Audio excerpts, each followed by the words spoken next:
Hey guys, Trev from the Struggling Artist Podcast, and I want to talk to you real quick about Struggling Artist Record Club. The Struggling Artist Record Club is a vinyl record subscription service where I hunt and curate the best punk and punk-adjacent music out there and mail their record to your door each and every month. Imagine finding your new favorite band from across the country without ever having to leave the house. It doesn't get much better than that. The excitement of discovering new music just got that much easier. As a member of the Struggling Artist Record Club, you are going to receive some of the best music you've ever heard from bands you may never even heard of. Whether you've been collecting records for years or just starting out, the Struggling Artist Record Club is designed specifically for you.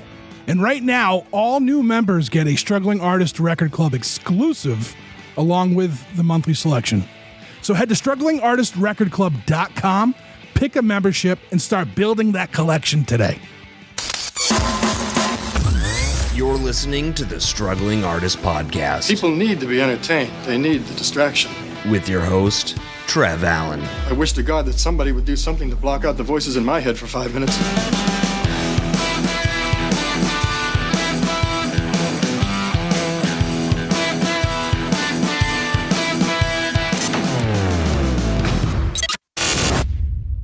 Hey everybody, today our guest is Matt from the podcast Gateleapers. Gateleapers is a game show panel podcast. It's a lot of fun. If you're in for laughs and like fandom knowledge, it's definitely one you want to check out. This was a great kind of casual episode. Like Matt and I kind of got to know each other a little bit more, and I now on the other side of this, I think we're friends. And that's good. My therapist will be happy. I'm making new friends. This is episode 268 of the Struggling Artist Podcast. Struggling with Gateleapers.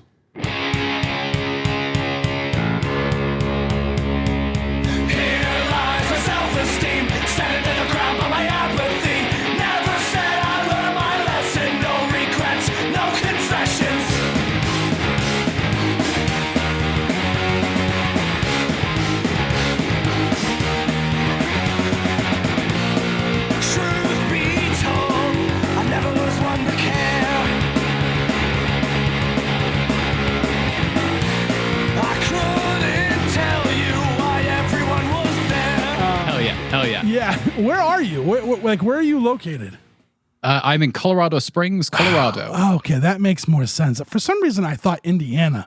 So I was like, oh, they're central, he's on Central Time. Yeah. That didn't, then I was like, wait, what? It's been a rough, my brain's been scrambled the last couple of weeks, so I apologize. No, not at all. I feel that. And I'm happy. I'm happy. I figured out that you were 2 hours away and not 1 or 3. So yes, yeah. No, organizing. I don't think we've ever organized with anyone who's been in Mountain Time. I think every single guest we've had has been in every other time zone, including like Australia. Oh yeah. So I was like, at first I was like, I thought I put it in right, and I did because I was thinking of the wrong time zone, right? So at first I was like, it's rare that I put in the wrong time for that. So, but it turns out I'm just a nincompoop and forgot that Mountain Time was 2 hours, not 1. So like there's a lot of time zones in this country. There is. And so Matt, you're from where originally?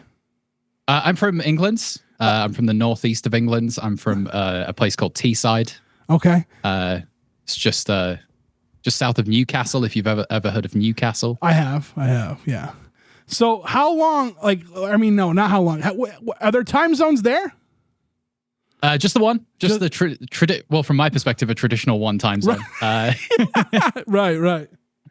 GMT. It's a plus nothing. It's where time was invented. Yeah. So, it was. You guys have a giant. You have like a monument for it, right? Yes. Yeah. It's a huge line that it marks where time began. Yeah. Because the British Empire likes to say that they began all things. So what brought you to Colorado? Well, Audra, my partner. Okay. My wife, yeah. I came here for love. I'm on one of those fiance visas that became a spousal visa that is now a permanent resident green card holder status. And I'm working towards that citizenship in a couple of years' time. Nice. I work with somebody, and he's from Azerbaijan, and he's got like his wife has a dual citizenship between here and Poland, I think. And or maybe Russia. I don't know. It was a nightmare to get her here because he was here and she was there, and she has a child who's in school. So like, they were first supposed to come out in 2020, and obviously that couldn't happen. And then like with everything that's going on between Russia and the Ukraine, that put a big damper on things. And it was, I remember there were nights where we were working and he's just like stressed out because he's like on the phone with people over there trying to get her here, you know?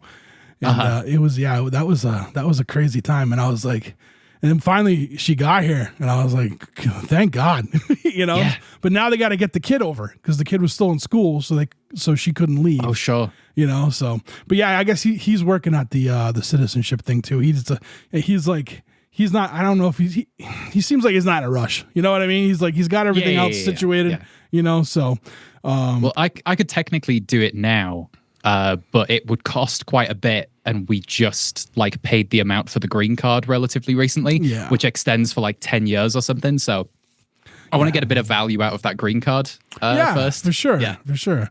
That's how I am. I'll buy a pair of pants and I'll try to make them last like 6 years. You know what I mean? Yeah, absolutely. You got to. Yeah. And today I was going through like some old clothes recently, and I was just like, I'm like, how old are these? Like, that's like the time to retire. You know what I mean? Like, you get to a point where you're like, all right, cool. We just gotta let it go. But you know, obviously, what you're doing is much more important than my pants. But you know, I try to extend everything. I don't know about in Colorado, but here we have to pay excise tax on our cars every year. Okay. Which is absolute bullshit. They tax us on things we've already been taxed on. And I wait until I get hey, we're gonna revoke your license if you don't pay. So I end up paying like extra fees and stuff because of all that. Sure. You know, I'm just a procrastinator at heart, I guess. Yeah. You know? I get that. Yeah. So that's cool. So how long have you been over here? How long have you been in the United States? It's coming up on 7 years now. Yeah, 2017. End of summer 2017 I got here. Yeah. So you got like 2 years of like, okay, this isn't bad, and then all of a sudden like, oh wow, this place is a fucking shit show, you know? Yeah, 100%. Yeah, thinking about life, I only know life post-COVID now. Like I only know life in this decade. When I think about like will have just been a couple of years between arriving and the start of the pandemic, I'm just like, what did I do with that time? I don't know. Yeah. All right. So I want to talk to you. We're going to talk about Gateleapers. We're going to talk about you. We're going to talk about, all sorts of things. But like, I want to know, when did you start getting into like content creating and stuff like that? So, you know, you host Gateleapers, which is a phenomenal podcast. It's a game show podcast. I can only like dream about my game show podcast going this well, as well as yours goes. It runs very smoothly. But before that, you had Drinkopedia, right? Yes, we did. That was definitely my first foray into podcasting. Was Drinkopedia. It was around about that time that I think lots of people were getting into podcasting. Around about 2018, there was just a big boom of let's all do podcasting now. Like that's what everyone's doing. And yeah, myself, Audra, and Jason got together and we were like, look, we love hanging out together anyway. We all want to get into podcasting in some form or another. Like me, more the production side. Maybe Jason more a place to tell his handful of anecdotes and stories that he's got that are very entertaining. And we came up with Drinkopedia that was just like drunk history, but podcast version. And it's like all of Wikipedia. So it was like random Wikipedia articles that we'd have to learn about and then relay that information whilst having about 6 or 7 drinks and then relaying that information to 2 sober people who were supposed to be learning. Now, is there a thing where like was that set up as a game too? I don't really. I know I listened to it. I know Dan's been on there, so I'd listened to it in the past, but I can't remember. Was it a game? Like they had to guess what you guys were getting at? No, not so much back then. It was. I think I would have liked it to have been more of a game thing, but we were all sort of equal stakes in podcasting at that point, and so it was a little more like, okay, yeah, let's just do it as like a casual conversation kind of thing. Yeah. But I'd have loved to have made it a game, obviously, because that's me. It's fun. It was. I remember it was fun. I'm sure your liver hated you for it. Yeah, it was a weekly show, right? It was a weekly show, but with the three of us, it was once every 3 weeks that we had to do it. Okay, kind of thing. Okay. I got you. Yeah. I remember Dan and the Movie Seller guys did an episode, I think, of it, right? Yes, definitely. But Dan definitely. But Dan's sober, so he didn't drink. Yes. Yeah. Yeah. I mean, my memory's terrible for remembering like even what Gateleapers we did about a month ago. Yeah. But a month ago was the Muppets, and I was there. Oh yeah, well I remember. Of course, I remember the Muppets. I fully remember the Muppets. Yeah. I can't forget that Miss Piggy impression. Oh man, yeah. When I saw that one made the cut, I was pretty happy. I was like, oh wow, and and I like reposted it or whatever they do, reshare. And whatever they do on Instagram. Yeah. And like people were like hitting me up. They're like, that's awesome. You know, nice. I think somebody on the someone on the Patreon who on our Patreon hit me up. Oh, actually, I think they hit me up on Discord and they were like, you know way too much about the Muppets. I'm like, not enough to win. Yeah. Oh, you'd win a very normal trivia game show, but just maybe Gateleapers is a bit too off the handle. Yeah. You know, I think I'm going to contribute part of the loss for Audra and I to I didn't have. So my MacBook is like slowly dying. So I bought one of those. Sure. I bought one of those stands with a fan, and I had it shut that night, and I didn't have the fan running. So I think that's why I started to lag towards the end of the night. Yeah, I totally. I mean, normally I'd be like, if someone was trying to get around the final scores, I'd be like, okay, that's just an excuse. Yeah. But I absolutely, in the edit, I saw that 100%. The lag started to pick up towards the end massively, and that's where it matters the most in the quickfire round. Yeah, it was only that one that I knew I won. But yeah, sure, yeah. But that's it was a lot. I mean, that wasn't even testing Muppets knowledge either. You were amazing with the Muppets knowledge, throwing in fun facts here and there. You were a great guest, man. Oh, thanks. I had a lot of fun. I would love to come back at some point in the future because I think anytime. I was like, cool. All right, so Drinkopedia is you said drunk history with Wikipedia articles, and then you guys decided your livers needed a break. Yes. Yeah, I guess it was partly that our livers needed a break. We got to 100 episodes and that felt like a good stopping point for it. And I'd also had I'd fallen in love with podcasting as a medium throughout that sort of 2-year process. And I was like, oh man, it's all that you can broadcast and you can make shows from scratch and you can design formats and you can bring people together. And there's so much to love about this without all the sort of I'll just say the hassle of the entertainment industry, and you'll get what I mean. Yes. And so I was just like, okay, if I was building a show from the ground up, something that I could put all of the pre-production to and all the post-production to every week, and I'd still enjoy it. Every other week we release.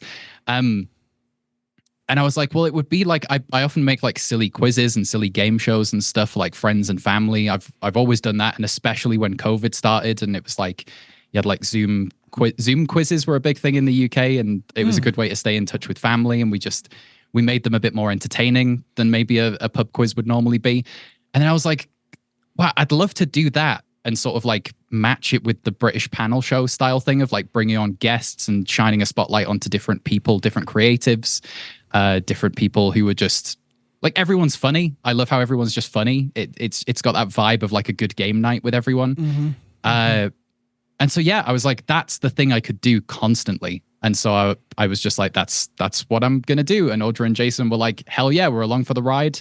Let's see what happens. And they've been incredible, sort of anchoring the show with me. That's awesome. No, I haven't met Jason, right?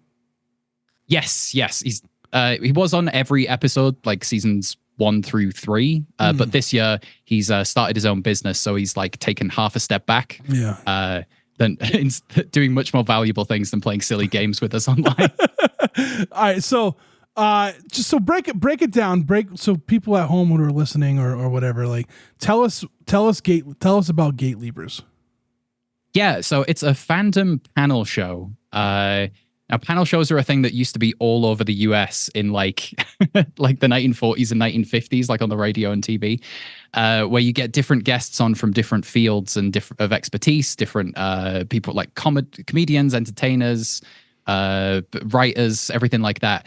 And you just make them play a bunch of silly games or a good parlor games and things like that. And everyone's personality gets across in the process. So it's like you have a fun time, but you also then promote the thing that you have going on. And so it's like, yeah, I wanted to take that and make that part of Gateleapers. And yeah, I don't really know what else to describe it as, to be honest, beyond that. It's a lot of fun. That's how I described it. Like I thanks, man. I had a blast. I was funny because Ben originally is the one that reached out to me about coming on. Yes. And I was like, I kept seeing like the Gateleapers like stuff, and I was like, I got to check that out. And because I guess I didn't know that that Ben and John kind of hopped on board with you guys. So I was like, oh, cool. I'll check this out. And again, I remember I remember you from Drinkopedia back when Twitter was like this huge community for podcasters. Yeah. I actually kind of miss that. Like it's I miss it too. Yeah. Completely. It's great. We'll get to that a little later. But yeah. So like I was familiar with you, and plus like I don't think we've ever been on the Movie Cellar at the same time, but I know we have done projects for Dan that cross-pollinated one another. Yes. You know, definitely. so like it was stuff like that. So I was, I knew of you, and I everyone I know that speaks highly of you, I speak highly of them. So, so I was like, yeah, I want to try this out. So I'll give it a shot. And I started listening, and I'm like, God damn, this is a good idea. And just coincidentally enough, at that time, I was building a new show that is like a game show. So okay, can we talk about that? Because are there anything else you can share about it? Because I've been thinking about this, and I've been so curious about how it's going. Yeah, we could talk about it. So we recorded the pilot, and nice. I got to do a lot of editing. So I'm thinking it's going to be like end of June or July before it comes out. But it's called Spinning Yarns, and it's a storytelling podcast. And basically what it is like I brought in a team of people, and like everyone kept asking questions, and I didn't really have answers because I'm like, we're really just going to flesh this out like live. Mm-hmm. And but I ended up doing somewhat of so your call sheets, your dailies that you have for us. That I stole that from you. Like I totally jacked that idea. That was such a good idea for anything that's structured.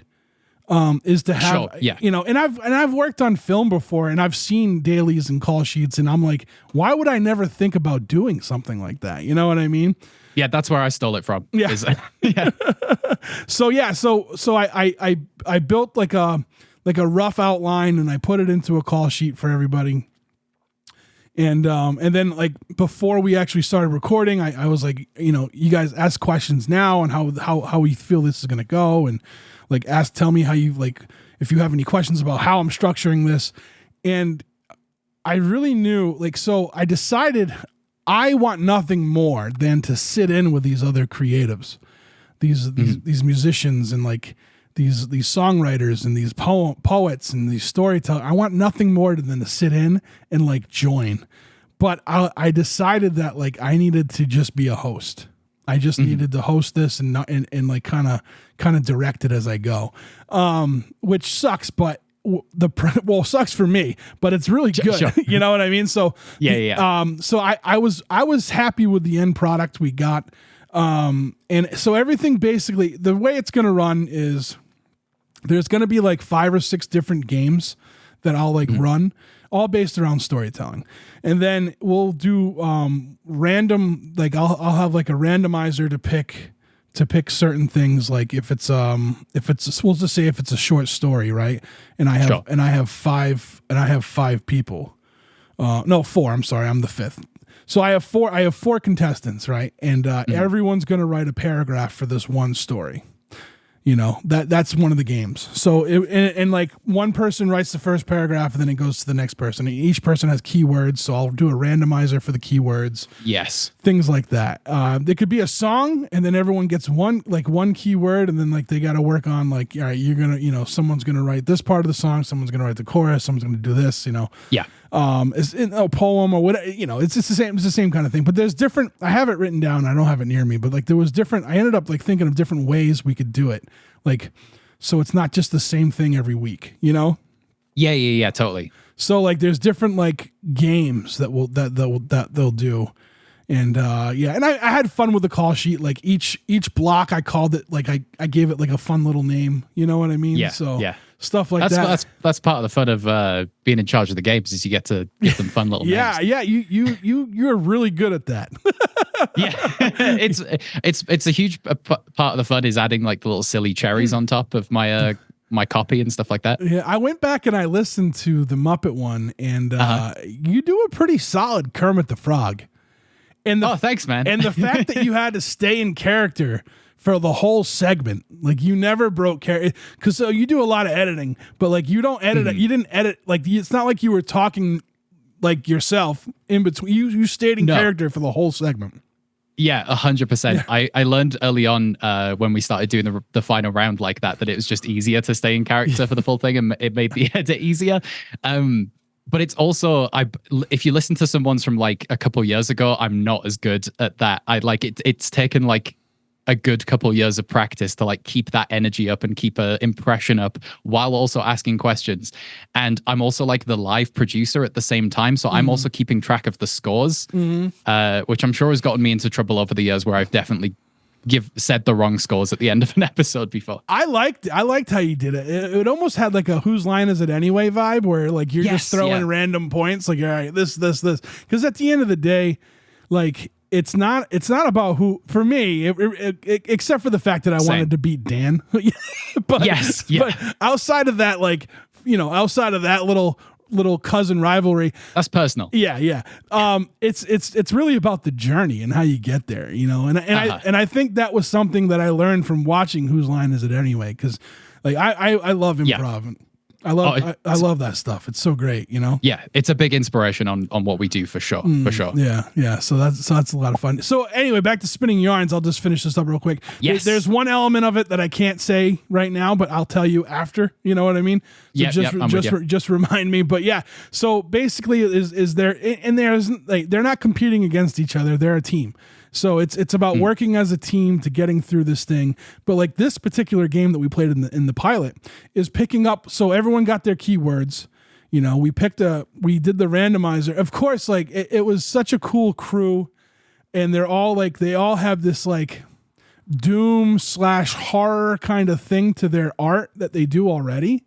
Okay, nice. And the randomizer actually picked horror. So it was like wheelhouse for them. You know what I mean? Yes. It fitted the guests perfectly. Yeah. Yeah. So everyone got their 4 words and they each did a paragraph. And like, so the first person did their paragraph and then the second person read the paragraph, had to do theirs. The only thing I got to do is I got to cap it. I think I said 20 minutes, but I meant 20 minutes for everybody.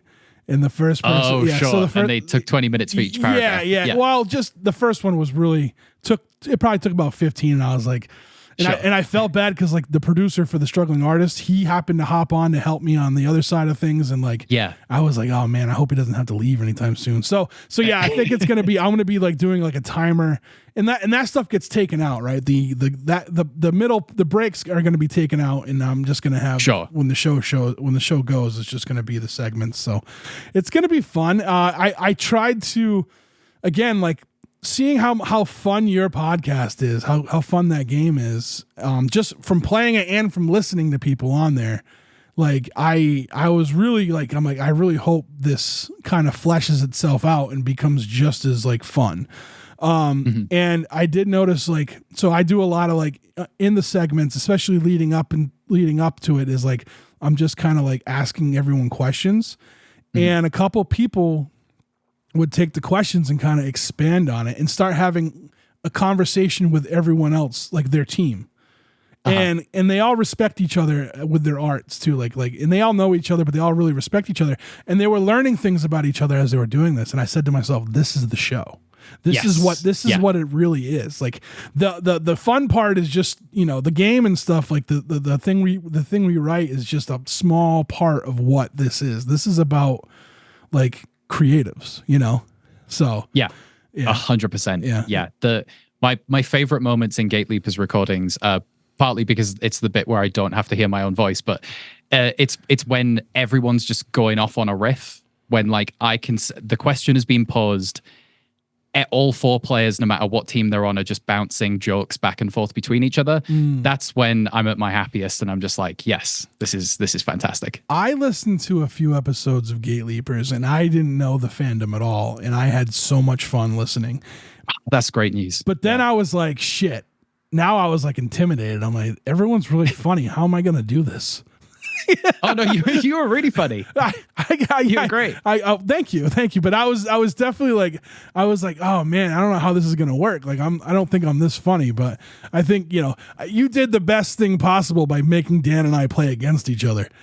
Sure, yeah. You got to have a narrative. You got to have a narrative to these things. That helps with the comedy. Yeah. No, I mean, my philosophy is that like there is nothing as funny as when like it's sort of friends and family together for like a game night, or it's sort of like friends at bar trivia and stuff like that. I think like there are some fantastic comedians in the world and some hilarious people, but when you get people in their element, just bouncing off of each other, having a good time, that produces the laughs that are like euphoric and makes your face hurt. Do you have any kind of like comedic background? Because you're hilarious. Like you're absolutely hilarious, thanks, man. And you do a good job at like not laughing until like until your part that you're doing is done, and then you have a you have a gag about it. But like, yeah, do you have any kind of like do you do any of that kind of stuff? No. So I mean, when I went to university and did mainly a screenwriting degree, and I wrote like loads of sitcoms back then and stuff for that, and I got like a radio sitcom made back in the UK, a very like small budget thing, but that kind of like burnt me out. And I was like, I'm not equipped for this at age 21. I need to go out into the world and do some things and maybe come back to this at some point. So I used to write a lot of comedy. Like I would pretty much exclusively write comedy. And it's in the last couple of months, actually, there's a comedy theater that's like opened up quite close to us in town. So for the first time in a decade, I'm doing like some in-person like workshops again. And I'm probably gonna take a class of like stand-up comedy. I don't think I'd necessarily be very good at it, but I'd love to know the skill set and stuff to see if I can apply it to Gateleapers in any way. So Matt, have you always been a creative then? Because like you said you went to school and you were doing screenwriting. Like, so you've always been a writer? I mean, fandom is in my blood. So the first things I remember writing were like fan fictions at like age 10, 11. And just like before I knew that you could even come up with your own worlds and stuff, I thought you had to like write stories based off of Lord of the Rings and things like that. Yeah. And so that's what I do. And then, I guess I like, as I was figuring out what I wanted to do with my life, I was like, well, I'd gotten into doing some filmmaking stuff like around about 16, 17, and I always enjoyed writing. So I was like, well, I could do screenwriting. I could combine those things. And I think like I've retained a lot of the skill set, and I still love doing it. And I think I love comedy. I love stories. I love form. But I'm slowly building up my social skills to be able to hang with the whole comedy entertainment industry juggernaut thing. So I've always written too, and like it was like when I was taught creative writing in like the third grade. It's when I think I've said it before. It's when I realized like, oh wow, I can get what I'm feeling out, and like without me like being a little shit. You know what I mean? Yeah. So because like I have a hard time. I still do. I have a hard time with like kind of conveying my feelings. So like writing has always been my outlet once I found out about it. And same thing, like you write what you know at first, you know what I mean? And even as we get older, we write what we know. We just embellish the 100%. Shit out of it, right? We just embellish it to the point of making a story. So like I wrote I wrote like it was like 10 to 15 page like stage play when I was in the 3rd grade. It was basically the Goonies and Jaws just mixed together. Yeah. That has to happen. Yeah. So it was like a bunch of kids that are like, fighting off a shark, a really big shark. But yeah, so like I just like that's how it all started really, cuz like I remember the first book that I can remember that like hit me was a book called Castle in the Attic by Elizabeth Winthrop. And it just like it blended like what would be our world and this like fantastical world together. And it blew me away. And that was my favorite book. And I was like, this is it. Like, this is, this is what I want to do. And like, unfortunately I didn't go that route, but I kept writing, and I took hiatuses from it. The longest one was probably like 10 years. I took like from like 20, I wouldn't even say that. It was probably like 5 years. Cause like I would have projects. So I started writing screenplays in 2020. I'm sorry, in 2000. And I wrote them primarily up until about 2020. Oh, hell yeah. And not that like now I don't have like, I don't have a stack of them, but cause sure. I always wrote the wrong way. Like I tried to write the perfect draft, right? So I constantly was changing. Yeah. But I've written a few. And one of them, like we actually tried to film one of them, and we got about 2 to 3 quarters of the way through it, and life happened. Totally. Yeah. So then there was like that was probably the longest gap. So it was from like 2000. That was like 2008. I probably didn't start writing again until 2015.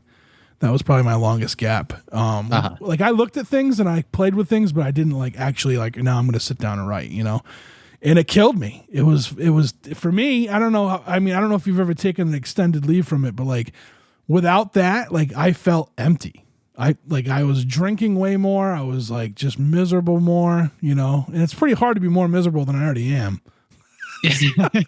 No, but I get that totally. Like, I think for me, as long as I'm doing something like creative and engaging, it stops me falling into times where I'll be drinking more or sort of just not being as fulfilled in general. So like I have taken like gaps from writing, and I mean I've even stopped doing I wrote daily just as like warm-up pages for no one to see, just to keep my mind working and stuff for a long time. But I've even kind of stopped that now, as like more of the projects I've taken on have been more like, oh no, you're writing a script for this, you're writing a whole game show.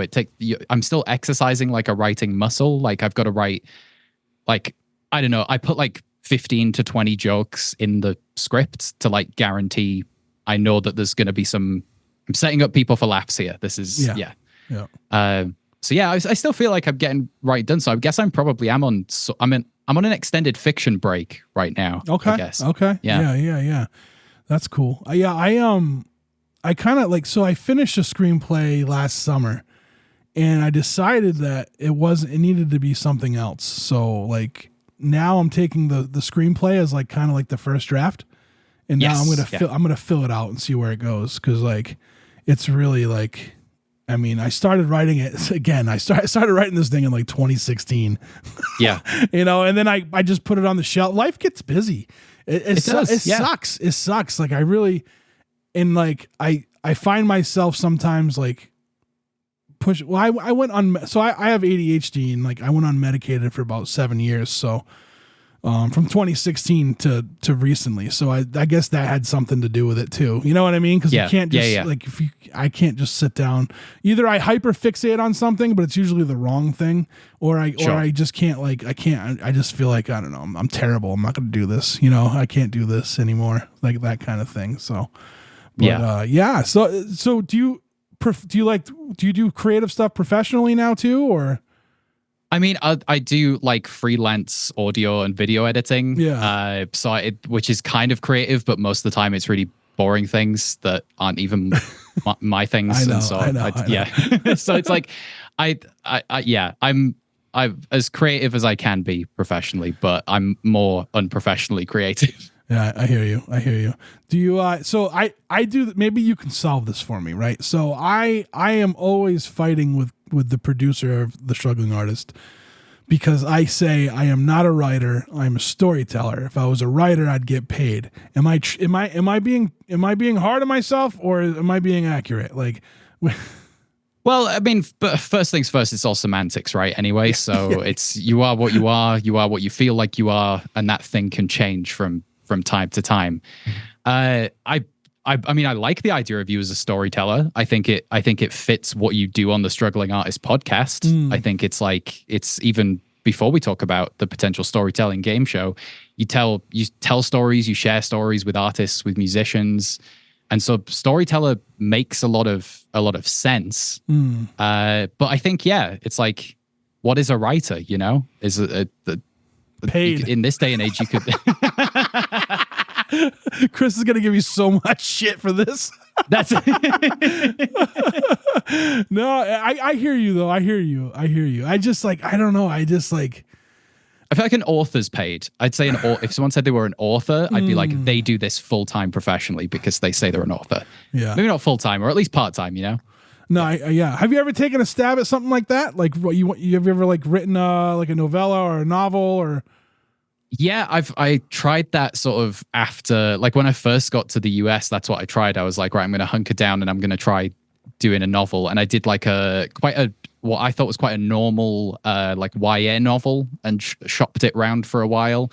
The only people who did write back to me were just like, and you take this how you will. I don't take it too personally. I understand where we were at specifically in 2018. But it was a lot of like, it's great that you've written lots of female characters, but you're not a female author. So we're kind of looking to add lots of female authors to the roster right now. And I sort of get it. I do understand it. But a lot of the women in my life were like, holy shit, these are great characters. These are relatable characters.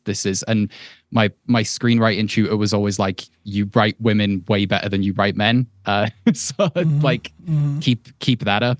Yeah, as a thing. No, that's if you got a thing for something, like, you're not excuse me, no, keep at it. Like, it's not like you're doing something, like you're not doing it in like like what's the stereotypical, like, you're not writing like the stereotypical kind of like 1940s like housewife or something like that from the United States. No. You know what I mean? Like, you're not doing that. Like, you're not being misogynistic. I'm sure you're not. You know, I haven't even read it. I know you're not. I know you. You know what I mean? So like, I felt like I was writing three-dimensional characters, and I think history even by now has sort of absolved me, and that like the attitudes have shifted back to, no, it's just important that we have good characters written. It doesn't matter who's written them. But then I also wrote like a really weird novel at the time, where I was like, I need to get my weird side out and do quite a esoteric dream logic kind of novel. And it's one of the things I'm most proud of, but very few people have read it, and very few people ever will. Because I just don't, I think it's barely, you know how like hard to understand like David Lynch movies can be and stuff like that. It's like that, but even more out there. It's okay. That's all right. There's you know. So are you real critical on yourself? More critical than most people? Like I mean, I guess if you've listened to my podcast, you know how super critical I am of myself. Yeah. Like, so are you this level? I think I instinctively am. Absolutely. That is the direction I take things in. I think podcasting has helped me kind of loosen that quite a bit, because it's like the idea of, you make a new thing for us every 2 weeks, and it's like, that's it. It's once it's done. It's out there for people to listen to as entertainment. I don't have to be critical about it myself. Again, the critical time has been and gone in the 14 days of making it. So I want to get back to Gateleapers. I'm sorry we kind of sidebarred to this whole thing, because I think this part's like really, like, to me, just being a creative and doing this thing is important, and I want to kind of talk about it. So, like, how do you take rejection? Like, is it like, does it bother you? Is it like, all right, it's on to the next place or the next person? Or again, it definitely used to. I definitely used to take it a bit more personally, but I think I've become so jaded with the amount of rejection that I've gone kind of full circle with it, where now I go, okay, what's the next thing? What's the thing that I'm doing next? What's the thing that I'm most excited about? And funnily, it's I don't know, maybe doing something for myself that then other people can be like, oh, that's someone living for themselves. I enjoy that too. Maybe I used to always try and write things for other people or for other markets or for other things. And Gateleapers is more me in my element. And so maybe that's why it's been a bit more sustainable and seems to have attracted the attention of more people than other projects because, I'm just sort of not thinking about that as much as I used to. Yeah, I think that's always the best approach. Whenever I write anything, I'm not writing for like I don't know. There's been some stuff I've written for like that thing, whatever I'm doing. Like, I think this is gonna go here, so it sometimes it's good and sometimes it's not. But like, I definitely always look at it as like it's not true to me, Yeah. So, and like some of my writing can get weird. Like when I moved out to Pittsburgh in the end of 2019, and like I started writing a lot. I started doing a lot of like just personal essays, kind of like just call it a memoir, I call it just essays. Cause like, essays is good. It's not just stories. It could be like there's thoughts in there, you know what I mean? Like stuff like that. So, and like, I'm going to do something with it eventually. And, I actually think I decided I was going to publish it like in audio format because I have a platform, right? So, yeah. So, and it's so hard to like get someone to buy your book and read it. Yes.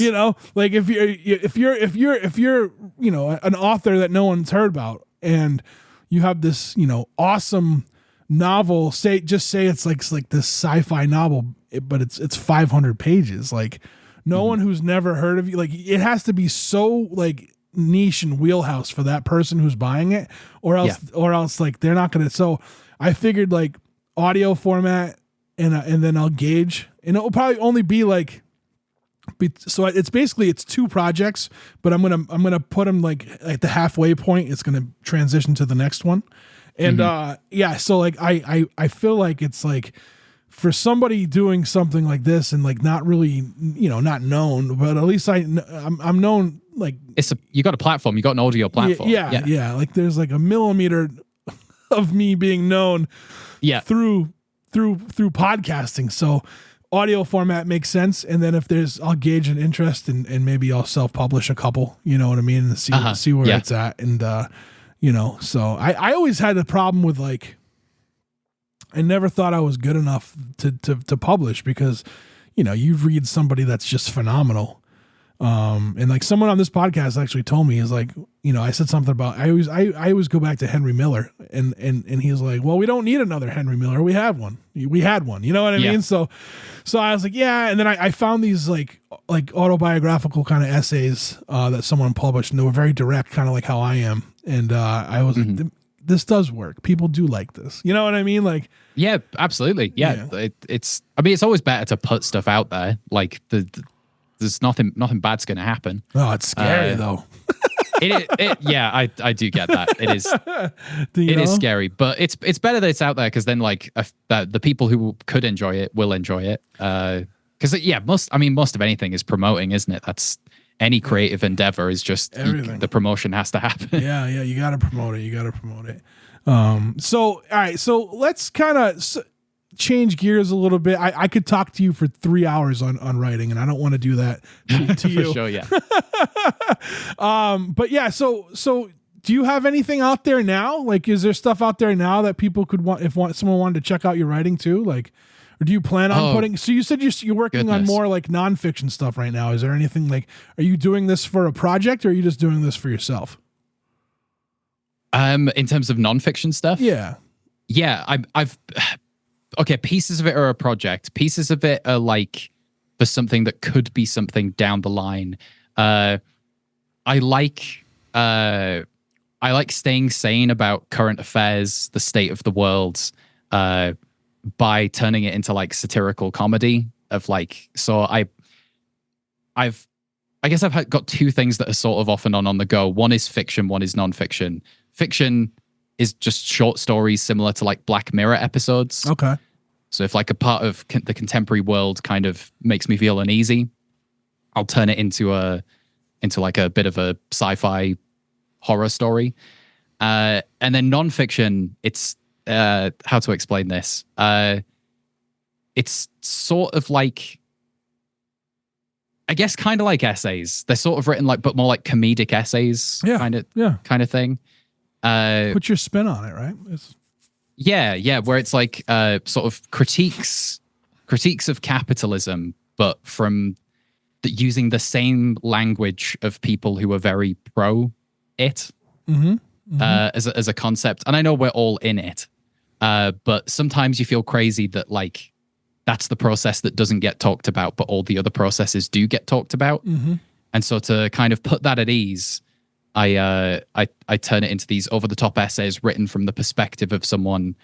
I don't know. It's like if there was, I don't know. It's like a parody of a far right grifter, but it's the opposite side of the spectrum. Yeah. Are you doing anything with that, or is it? No, I don't think I will. I mean, like, it makes me laugh and it keeps me calm. But I think it could potentially make a good collection of something. But it's hard to tell because the landscape of politics in the world changes so rapidly. Like, so much has changed in the last 5 or 10 years. It's crazy. Yeah. I just say I hate everything. That's a smart viewpoint to have. You know, I don't. Part of me wishes I got into politics when I was younger, but like, that's my problem. I did. So I was just like, it doesn't matter. You know, like to me, I was like, it doesn't matter. Like they're like whoever get like, especially over here, like whoever's going to be our president is going to be our president. Like there's nothing. My vote isn't going to make that happen.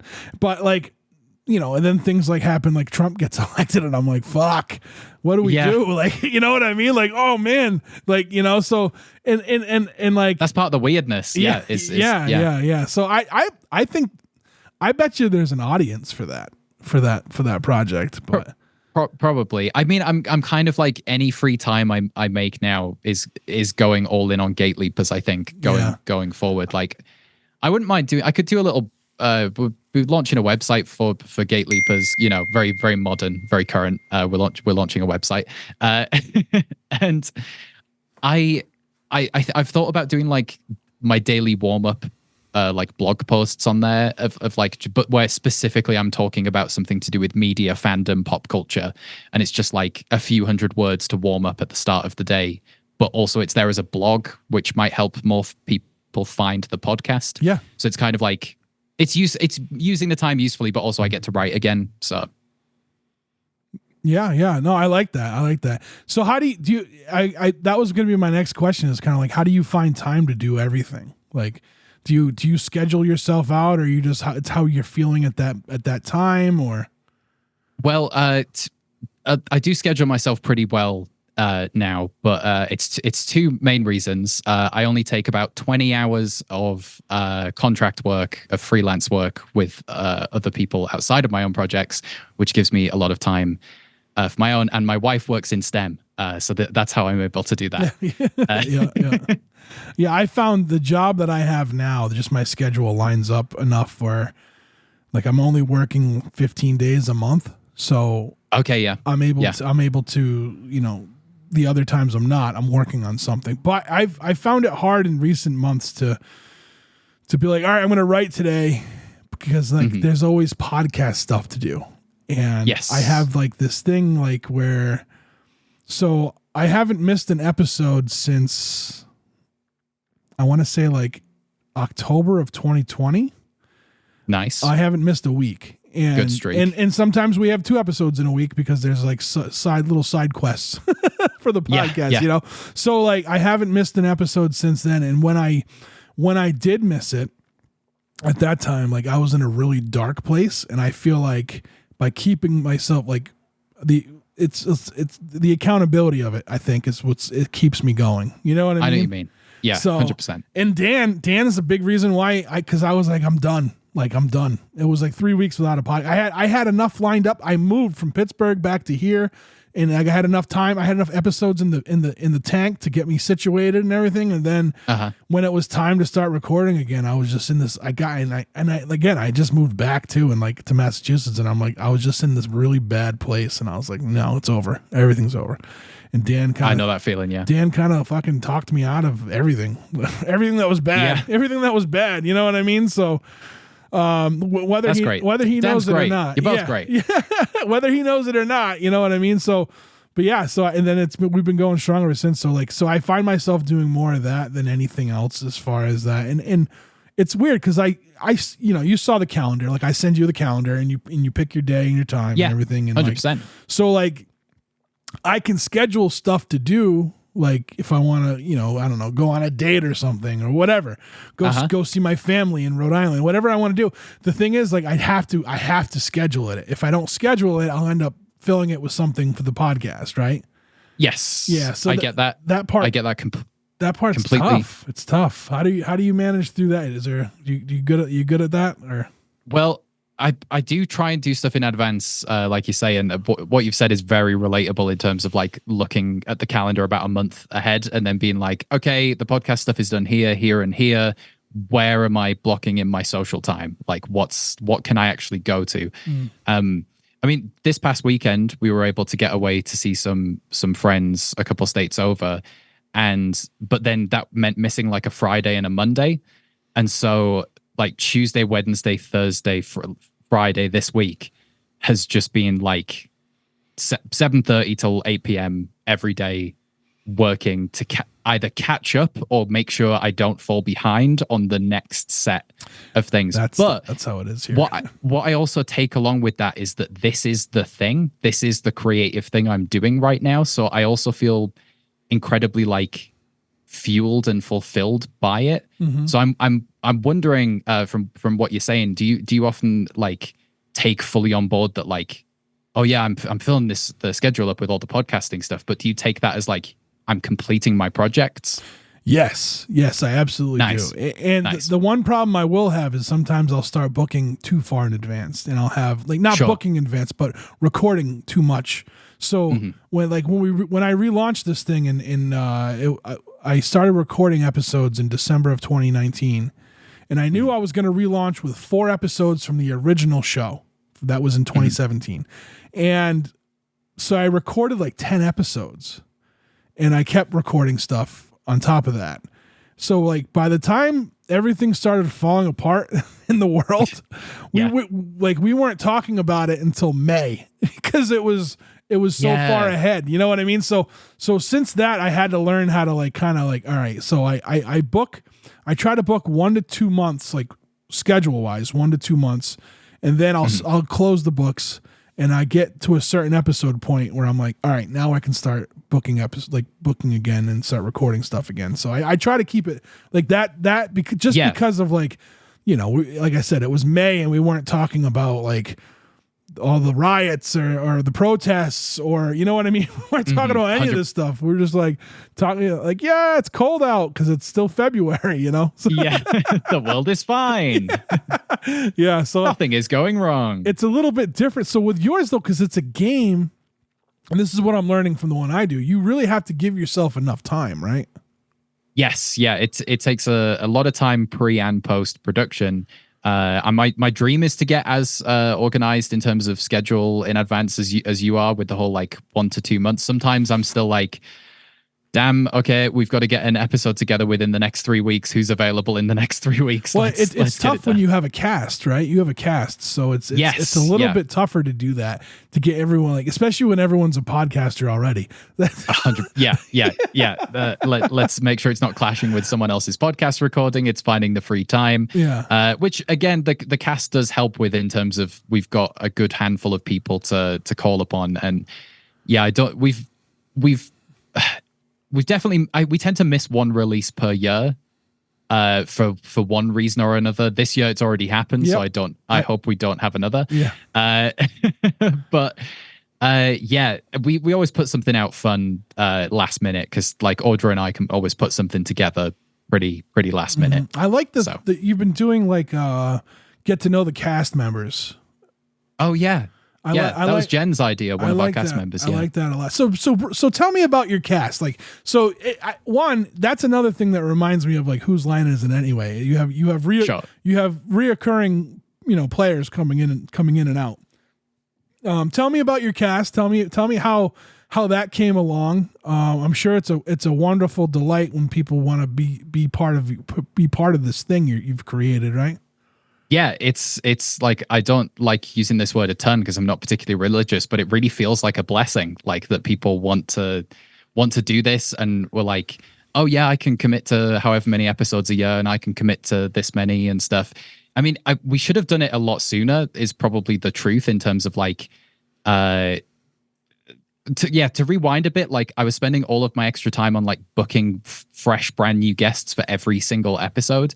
And it meant I wasn't able to like do things like make video clips for social media. And there was just, things were falling behind. And then, when Jason mentioned that he needed to sort of step half to the side, but could sort of still be around for like 12 episodes a year, we were like, okay, we need more people. Let's just put out a feeler to see who out of our regular sort of guest players is interested in joining us. And we got a great response. Obviously Ben and John, we've mentioned, they reached out and were like, we'd love to be part of this. Aaron Randolph is an author and podcaster who hosts another British style panel show. So far, we think we're the only two doing it in the independent podcast space, but no doubt we'll find a third at some point. And then, my great friends Chris and Jen, the fact that they wanted to jump on and just be part of it, and much like Jason, I can sort of count on them for just like, we need to put together an episode last minute. I'm always down for a game night. Hell yeah, let's do it. And so, it's been fantastic. Yeah, that's awesome.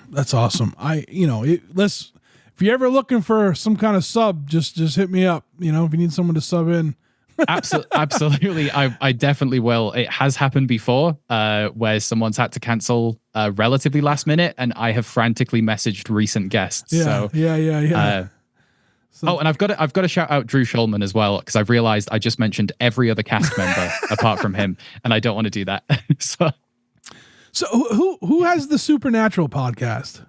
That is Drew. That's Drew. Yeah, okay. Drew has the Supernatural podcast. I have to check. This is a sidebar again. I have to check that podcast out because I'm a really big fan of that show because I thought the storytelling on it was phenomenal. Absolutely phenomenal.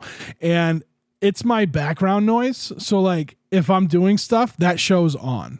You know what I mean? Oh, then you should definitely check out Carrying Wayward. They seem to be at the moment they're like the most popular like rewatch along because that's what they're doing. It's like, oh, that's awesome. Drew's watching it for the first time. His co-host Mary has watched as like a mega fan, and so it's like the perspective of someone watching it for the first time and the mega fan. So this is gonna tie into just one my how I feel about this show, but also what Gateleapers is with the fandom, right? So I always think I'm a fan of something until I see how fandom is and how they are. Yes. And like, cause so like I sit there and I'm like, yeah, I'm a pretty big fan of Supernatural and it's my background noise. And like, I can tell you things from the seasons and stuff like that. But then I see the fandom and like, I don't think I'm a fan of anything that much. Yeah, that's fair enough. Look, even with music, I don't feel like, it's crazy. Like and like it's in a way. I think you're a fan of music. I think we can't just walk past that one. I think I've heard how you've got a big vinyl collection. You go and see loads of you support local bands. You have local bands on your show. True. I think you are big in the music fandom. I think so, but like I can't tell you who played the bass on this album. Yeah, sure. But sure. I guess I have other ways where I can geek out more. You know what I mean? Yeah. So I maybe it's all about like how you geek out, right? So like with Supernatural, with me, it's just the storytelling. Like I could go, oh man, in this season they went back and they like mentioned something that was up in this season, and that's how it ties everything. You know what I mean? Like I'm good with that. I couldn't tell you I probably couldn't tell you everyone's name on like real names. You know what I mean? Stuff like that. Or like I don't like just I don't know. Sometimes people in fandom take it a little too far. And no, I completely. We sometimes I love it. Sometimes I roast it as part of our games. Yeah, I think it's fandom's really interesting and weird. Like that, I kind of said earlier that I did a screenwriting degree. The other half of it was just general film and media theory, and a huge part of it was studying the rise of fan culture that was sort of like happening at the time. Mm-hmm. And it's super fascinating as a concept because some people. It's some people's entire identities, and often it's for very like valid, extremely personal reasons. Yes. So that's often the thing when we see people sort of like really going hardcore with a fandom online. It's often there's something behind that. And you're right. It is like it's someone, and it's okay to have those personal reasons, right? Why you're such a fan of something, but like. When things don't pan out the way you want them to in something, like, and you have a meltdown, like I'm like, ooh, like, hey, it's still make believe. You know what I'm saying? Yeah. Star Wars isn't going anywhere. Yeah, that's the biggest one. I think that might be the biggest one. Just all those like, all the middle-aged guys my age who are just like, like I'm not even that. Like I love Star Wars, and again, I'm a huge fan of the movies and stuff, but like I didn't get into the books, I didn't get into the lore, I didn't like convert to Jediism or whatever it's called. You know what I mean? Yeah. Like I wasn't like, so I kind of think I see things a little bit differently, and I'm the same way with like musicians that I meet or sports stars that I meet, or if I meet people like from film, like actors and stuff, like I think that's why I've always gotten along well with people, because like I don't go over the top. I'm not here to stroke anybody's ego. You know what I mean? Yeah. And I know at the end of the day, and this is one of the things with the podcast is like with musicians and stuff, is like at the end of the day, they're just people like us. So if someone who likes this musician listens to my podcast and hears them, and then they find out that they deal with something that they deal with too, like that's pretty cool, Totally, yeah. So it's a cool way to relate, but it is. But what you're doing is the same thing. It's cool how similar they are, but different, right? So like, you're having people relate. Like I said, I don't know anything about Hitchhiker's Guide to the Galaxy except I watched the movie once, and like I had such a fun time listening to that and just hearing everyone. And there was like there was the video game one you did. We did PC gaming. Was this year. Gaming one. And like and again, these are things I have no clue about. But it's done so well, and there's so much fun going on. So I think you have a good idea of like no one's gonna be one of those fandom people, right? They're never gonna be like. Because that's what I told you. I was like, I hope I'm okay for this Muppet one. I was like, because I know a lot, but I'm also not like a crazy fan. Like I couldn't. Which is that's exactly the level that we're going for. I think anyone who took any of the sort of fandoms too seriously would sort of.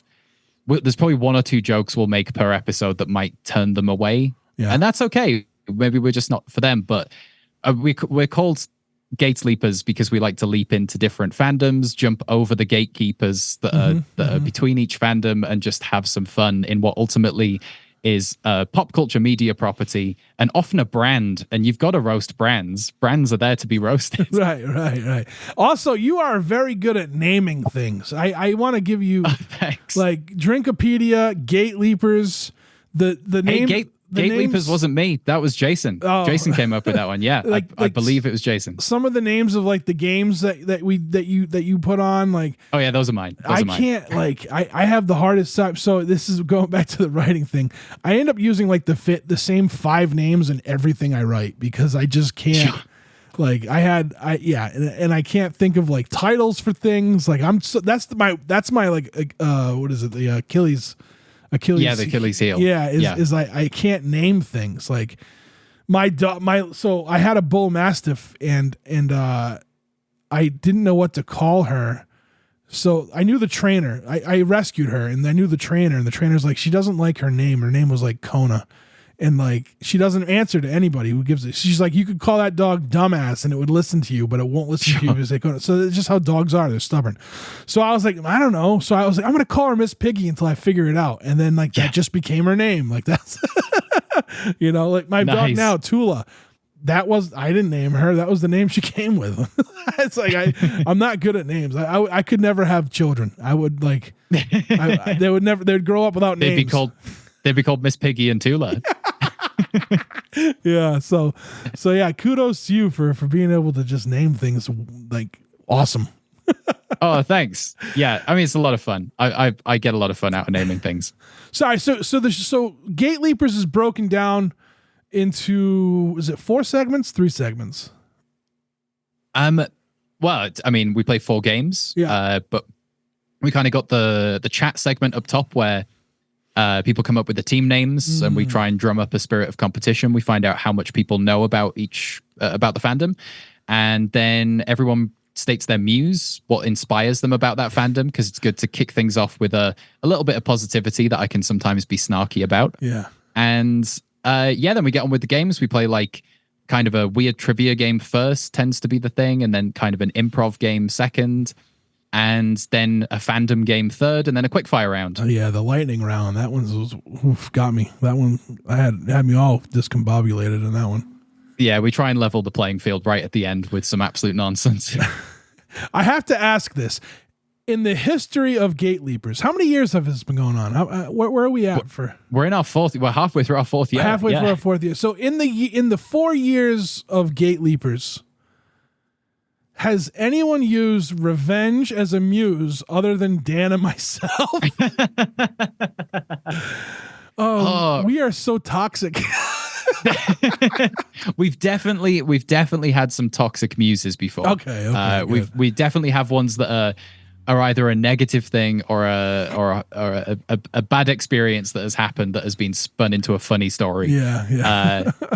Yeah, for sure. But revenge, I think you two might have been the first two to go for all out revenge. Yeah, it was all about revenge for us. That was that yours was such a perfect fan story though. Like Audra has moments like that all the time where she talks about this one teacher said and did this one thing, and that's exactly why I don't or I do this thing now. Yeah, that was it. Like I was like it was so because like listening to Gateleapers.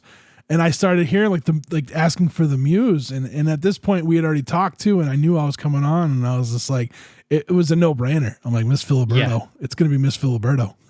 It has to be.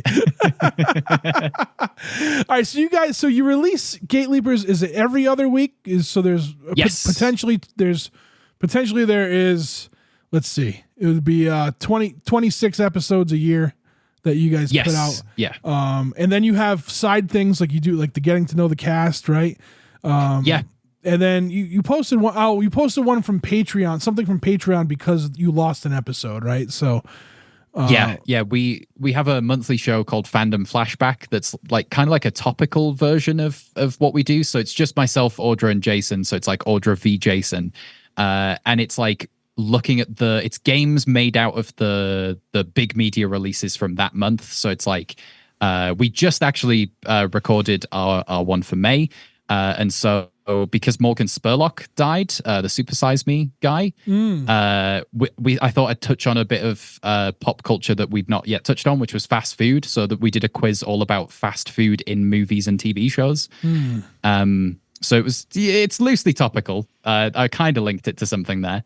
But yeah, that's like a bonus one we do for our patrons. That's awesome. Talk about the Patreon a little bit.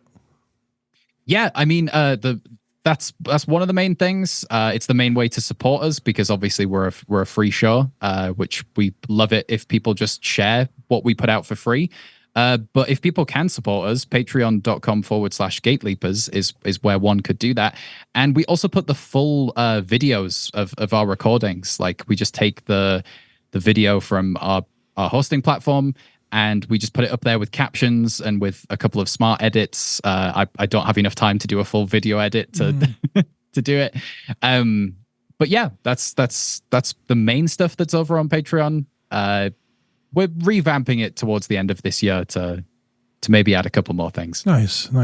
Yeah, we kind of revamped ours this beginning of this year, and it's going all right. It's going all right. You know, I can't retire yet, but yeah, no. But hey, you know what? I always, so like with us, we always kind of put the money for the Patreon toward, like, so last year was the first year we actually had something in the bank, you know, with it.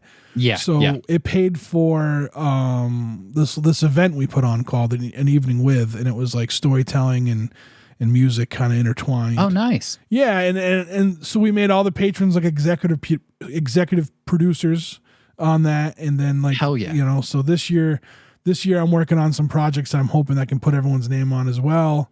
But I mean, it helps us get, like, you know, just like new equipment when we need it, and like getting things. Yeah, same here. Hosting fees, like this stuff adds up, man. I was like, I just recently, so I used Buzzsprout up until just a few months ago. I built a website.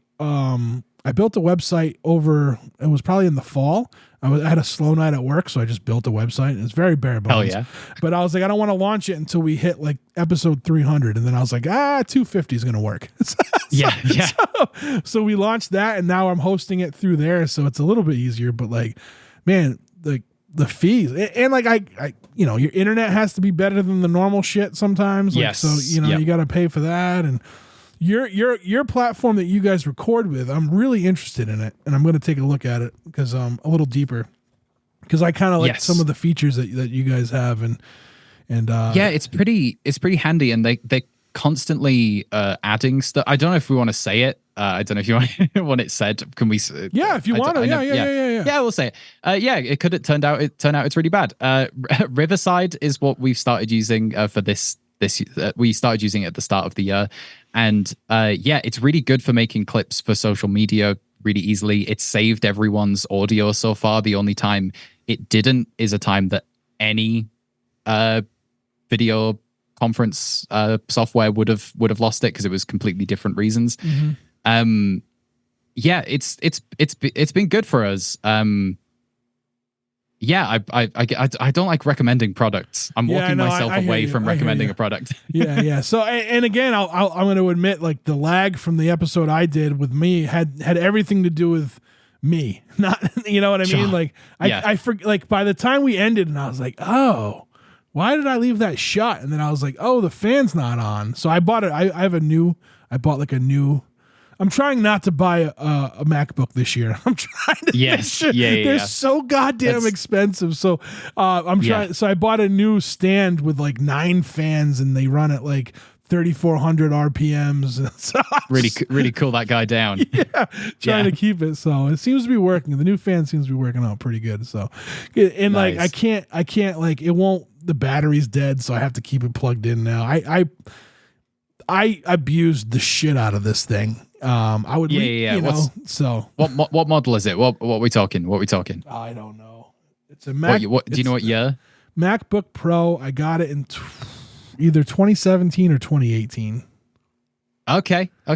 So, and I just like, I would leave it on and just leave it like it's a desktop. You can't do that. You're not supposed to do that with Mac. That's true. Any kind of portable computer you're supposed to shut. They don't have the fan capacity that a desktop would have, you know. So that makes sense. So yeah, I heard it. You know, this is on me. One of the big things, actually, now we're talking tech. This is so weird. So well, it's two podcasters talking, so this is bound to happen. One of the biggest things was I had my MacBook updated. And I used to use Studio One for my recording software, and that updated too, and they didn't mesh. And what it did was, when I used an aggregate device to record audio from Zoom, it like overheated my MacBook and sent CPU spikes. So that's why everything's kind of wonky too. So that there was a specific, because I ended up having to research this, and a lot of places was like, yep, like the new update for Studio One really screwed us with the MacBook users. So Yeah, so that had something to do with it too. But have you always used Riverside, or did you? It's Riverside, right? Did I say that? Yeah. It's Riverside. Yeah. Riverside is what you could check out. Yeah, we used Zoom for the first few years of Gateleapers. It was just naturally what we'd picked up during the pandemic. It seemed to be the most like stable of all of them. And it still served us well. We still tended to get guests to do like local audio recordings. Because the Zoom audio wasn't quite as good, but yeah, Riverside's definitely better audio because it records everyone's like local audio, so it's like what would be heard. I don't know how they do it. I just know it works. I like that. That's awesome. Yeah. So like what? Yeah. So I don't know how, because you said you do audio work too. So I don't know how into like DAWs and stuff you are, but like so basically by creating an aggregate device on my MacBook, it was able to record like just your audio I wouldn't have to record the Zoom call through Zoom. Yes. So you get a better sound. Because we had like 3 people in the same room. And there's someone who knows even more than me is going to definitely be able to correct me on this, but we were already using our aggregate device to get all 3 of our mics together. Yep. And so we weren't then also able, maybe it was just the amount of, I don't know, CPU or RAM that we had. We weren't able to then also do that for the Zoom. So the best we could do was just take that auto Zoom recording. Yep. Which sounds much more like a Skype call sometimes. Yeah. So, yeah. Yeah, so I tell you what, I think I mentioned to you that I upgraded to the Rodecaster for for an interface. Oh my gosh. Is it tell me all about it, because this is our next it's probably going to be like 9 months away before we get one, but yeah. All right, I'm going to tell you all about it, but we're going to finish up this episode first. Okay, yeah. Oh yeah, before we get too in the weeds. Yeah. People are like, what are they talking about? All right. So Gateleapers is the name of it's the full name. If you just type Gateleapers, it's going to come up. Yeah. GATE Leapers. Leapers. Yeah. All one word. Where the website is not up yet. It will be up soon, I'm sure. Yes, you can find us on Instagram at GateleapersPod. It's the best place. And you can also head over to Patreon and check out what they have over there. Support them. This is one of the positives of podcasting out here. Is this show is your show, and I am so happy I was part of it. I was like honored to be asked to come on. Honestly, anytime. You're a great guest. We'll have to make it happen again. Oh, sure. We'll figure that out too. So people can find you on Instagram. You said it's Gateleapers Pod. Yes. Yeah. And people check out the podcast.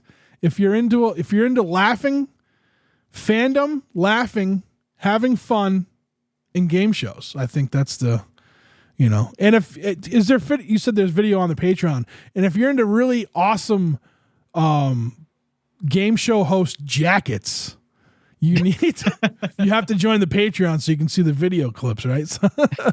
Sure, we got my jacket's on Instagram as well. You can check it out there. I'm trying to get you paid here. Oh, sure, yeah. Sign up to the Patreon. Matt, this was awesome, man. I'm really happy we had a chance to talk.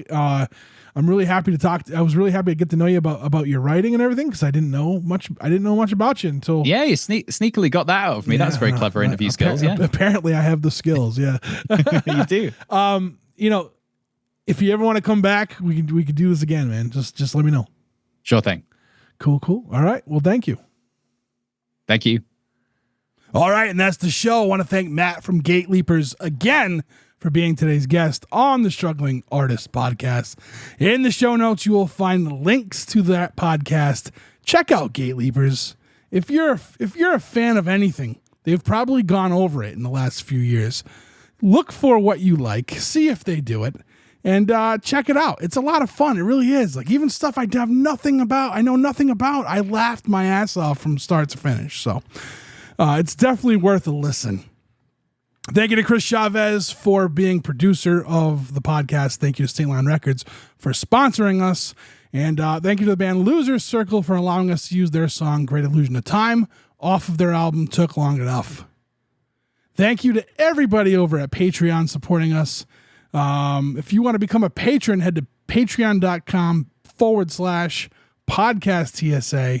See what the tiers are all about. I recommend the $3 tier or the $5. $3 will give you access to everything we do exclusively on the Patreon, where $5 will get you a little bit more, and the $2 tier is just for early access. Thank you to everybody who listens to us, reaches out, yells at us, Instagrams us.